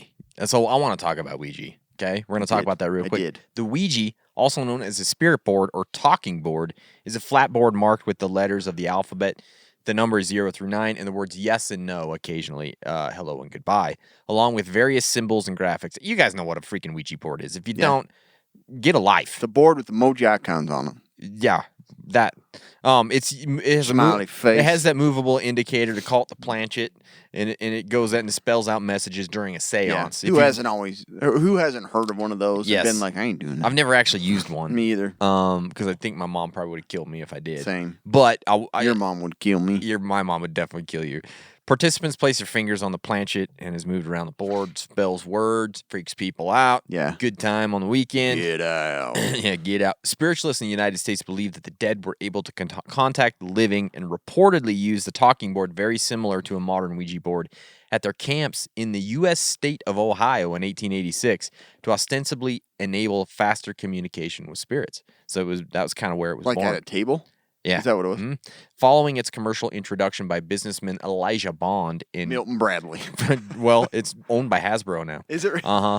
In July 1st, 1890, the Ouija board was regarded as an innocent parlor game unrelated to the occult until American spiritualist Pearl Curran popularized its Pearl, use. you ruined it. Yeah, as a divining tool during World War I. Mainstream Christian denominations, including Catholicism, have warned against using Ouija boards, holding that they can lead to demonic possession, which obviously is undesirable. Various studies have been conducted recreating the effects of the Ouija board in the lab and showing that under laboratory conditions, the subjects were moving the planchet involuntarily. So there actually has been some scientific stuff. creepy. It is. A 2012 study found that when answering yes or no questions, Ouija use was significantly more accurate than guesswork, suggesting that it might draw on the unconscious mind. That is freaky. Hello, real freaky. Ouija existed in the periphery of American culture, perennially popular, mysterious, interesting, and usually, barring a few cases of the supposed Ouija-inspired murders, non-threatening. That is until 1973. So this is where it got weird. In that year, The Exorcist scared the pants off me. people in theaters with all that pea soup and head spinning, and supposedly based on true story business, and the implication that 12-year-old Regan was possessed by a demon after playing with the Ouija board. That's what I always thought, too. Yeah. So that's kind of where it got like, the bad oh, name. that's bad. Yeah. Before that, it was almost just like kind of fun. It's like Chutes and Ladders. Exactly. But the devil plays it. That ladder goes straight to hell. That's crazy. Jacob's Ladder. Yeah, Jake. Yeah. So here's some real stories about Ouija board use. Want to hear a couple? Yeah. Okay. When I was about 16, I found an old school Ouija board at a thrift store. That's even worse. You Yeah. want to buy It's like the new one. Jumanji. Jumanji. Exactly. What is that? It was made of real wood, not paper like they are now. It was thin, but still wood, like balsa. That's crazy. I was intrigued with this, so I took it home. Bye. Please. Spelling it out. Purchase me. Me and a gal pal were playing with it. I. The DI. Yeah, me and the gal pal were playing it, but nothing was happening, so we just gave up, left it on the bed, and went out for snacks. There was no window open, no random draft, no AC on at the time, no fan, nothing that could have caused it. But when we came back with snacks and pop, that board was working on its own. The planchet was traveling all over the board, and the word it was spelling was foul. Coca-Cola. Give me a drink. Like bird? For Like a foul? Foul. For a minute, we just It wants birds. go grab it. Go grab the chicken. Chicken. For a minute, we just stood there and watched it spelling out that word several times. Then my friend scooped it up and broke it. We then covered it with salt and got rid of it in a safe place. I heard this helps. Just a whole thing of salt. Nothing like salt. Poured salt into a hole. My parents would be so pissed. What the hell's the salt? Gosh damn it, my soup is not very tasty. Where's the salt? Spilled all the salt everywhere. Where'd the chicken go? Yeah, I don't know. That's a weird one, huh? That is weird. Abby was in her room one night after playing with the Ouija board earlier that day. As she was getting ready for bed, her computer screen changed from black to blue. Blue screen of death. Yeah, it turned on by itself. She turned the computer off. Again, the computer clicked itself back to life. Anxious, Abby unplugged the computer completely and then unpowered the computer. And then the unpowered computer started back up again. Ooh. She buried the Ouija board in her Kind of had backyard. mine do that. I think it's off and there's fire. I know. up. So anyways, it gets in your computer sometimes. It's creepy. When Vince, now 30, was a child, one of his friends goaded him into playing with the Ouija board in his basement.